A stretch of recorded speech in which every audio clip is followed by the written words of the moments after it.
नमस्कार दोस्तों, एक बार फिर से आप सबका बहुत बहुत स्वागत है हीलिंग वाइब्स ऑफ मोटिवेशन में। मेरा नाम है शंखला शर्मा और क्योंकि मेरी ऑडियंस ज़्यादातर फीमेल है सो आज का वीडियो है स्पेशली फॉर फीमेल्स।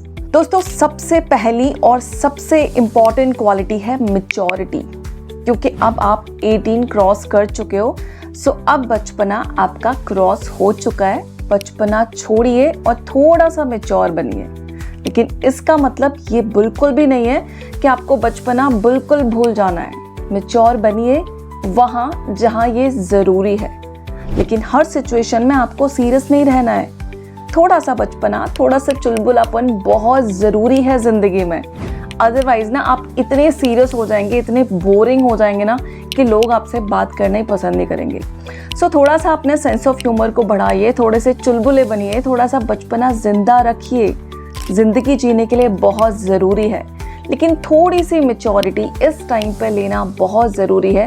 अदरवाइज़ कहीं ना कहीं आप इन सारी चीज़ों में लैग करते जाएंगे। अब मैच्योरिटी से मेरा क्या मतलब है? मैच्योरिटी मीन्स आप छोटी छोटी चीज़ों पर रिएक्ट करना छोड़ दो, आंसर करना छोड़ दो। सामने वाला इंसान जो कह रहा है उसके पीछे का मीनिंग समझो, उसका इंटेंशन समझो, उसके वर्ड्स को कैच मत करो, वो क्यों कह रहा है ये समझने की कोशिश करो। यानी कि सामने वाला इंसान जो बात कर रहा है ना, उसकी गहराई को समझो, उस मैटर की सीरियसनेस को समझो। और ये मैच्योरिटी कब आती है? जब हम मैच्योर बनना ठान लेते हैं। दूसरी इंपॉर्टेंट चीज़, अपनी बात रखो लेकिन ड्रामा क्रिएट नहीं करना है। ज़्यादातर लड़कियां ना यही करती हैं। वो बात रखेंगी लेकिन ऐसे रखेंगी कि सामने वाला ना बाउंड हो जाता है उनकी बात को सुनने के लिए। रोना धोना, चीखना, चिल्लाना, विक्टिम कार्ड खेलना, ये सब छोड़ दो। अब आप बचपना क्रॉस कर चुके हो, बच्चे नहीं हो।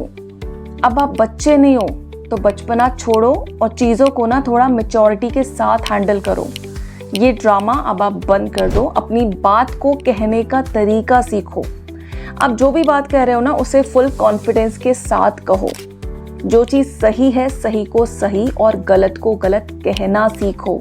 लेकिन कभी भी गॉसिप नहीं करनी है, कभी भी ड्रामा नहीं करना है, बैक बाइटिंग नहीं करनी है, लोगों की चुगलियाँ नहीं करनी है, क्योंकि ये सारी चीज़ें ना एक्चुअली आपको एक नेगेटिव इंसान बनाएंगी। ये चीज़ें ना आपको एक गलत डायरेक्शन में ले जाएंगी। इन सारी चीज़ों को छोड़ो, थोड़ा मैच्योर बनो, थोड़ा कॉन्फिडेंस खुद के अंदर लाओ और सही चीज़ों को सही तरीके से रखना सीखो, सही तरीके से बोलना सीखो, सही तरीके से रिस्पॉन्ड करना सीखो।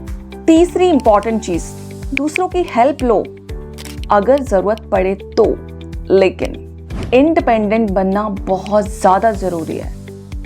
हर फीमेल के लिए, हर गर्ल के लिए ये चीज़ इसी एज से समझना बहुत ज़रूरी है।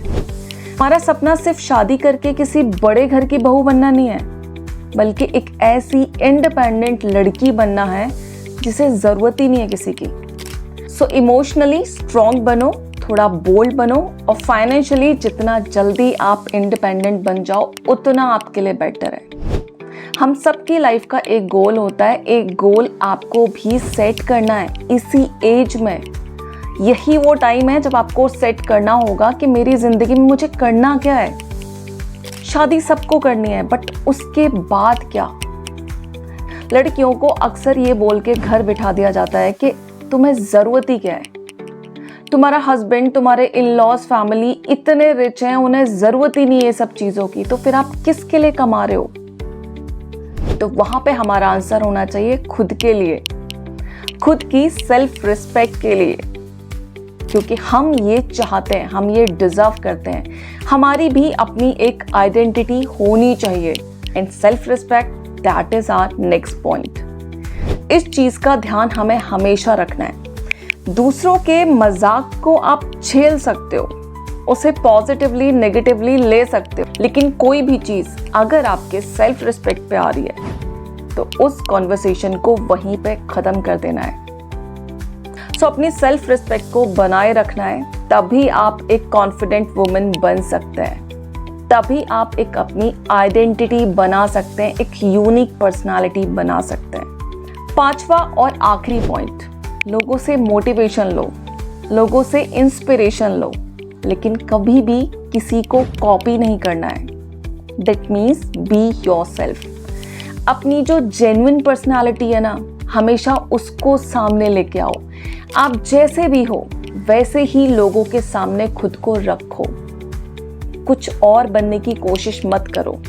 कभी भी किसी और पर्सनालिटी को प्रिटेंड करने की कोशिश मत करो जो कि आप हो ही नहीं। आज का ज़माना आई नो बहुत दिखावे का ज़माना है, लेकिन जब तक आप जैसे हो वैसे नहीं दिखोगे ना, वो चीज़ है ना बहुत आर्टिफिशियल होती है और लोगों को ना पता लग जाता है। जब भी आप ऑनेस्टी के साथ अपना एक्चुअल वर्जन लोगों के सामने रखते हो, जैसे हो वैसे लोगों के सामने आते हो, वो लोगों को ज़्यादा पसंद आता है। क्योंकि आपके अंदर की जो एक्चुअल ब्यूटी है ना, जो नेचुरल चीज़ें हैं, वो आपकी ऑनेस्टी के साथ लोगों को दिखती हैं। लेकिन जब आप प्रिटेंड करते हो ना, तो वो जो फेक वाली स्माइल होती है, वो जो प्रिटेंड करने की जो एक्टिंग होती है ना, लोगों को समझ में आती है। सो ये पांचों क्वालिटीज़ आई थिंक मैं आपको अच्छे से क्लियर कर पाई हूँ। अगर आपको अच्छे से क्लियर हो गया है तो इन पांचों क्वालिटीज़ को अभी एक पेपर पे लिख के रख लीजिए और आज से ही इन पे काम करना शुरू कर दीजिए। सो दोस्तों, मिलते हैं किसी और वीडियो में किसी और टॉपिक के साथ। बट हाँ, अगर आप पर्सनालिटी डेवलपमेंट में ज़्यादा इंटरेस्टेड हो तो ये सारी वीडियोस आपके बहुत काम की है। ये प्लेलिस्ट आप ज़रूर चेकआउट कर लें। Bye bye. Thanks for watching.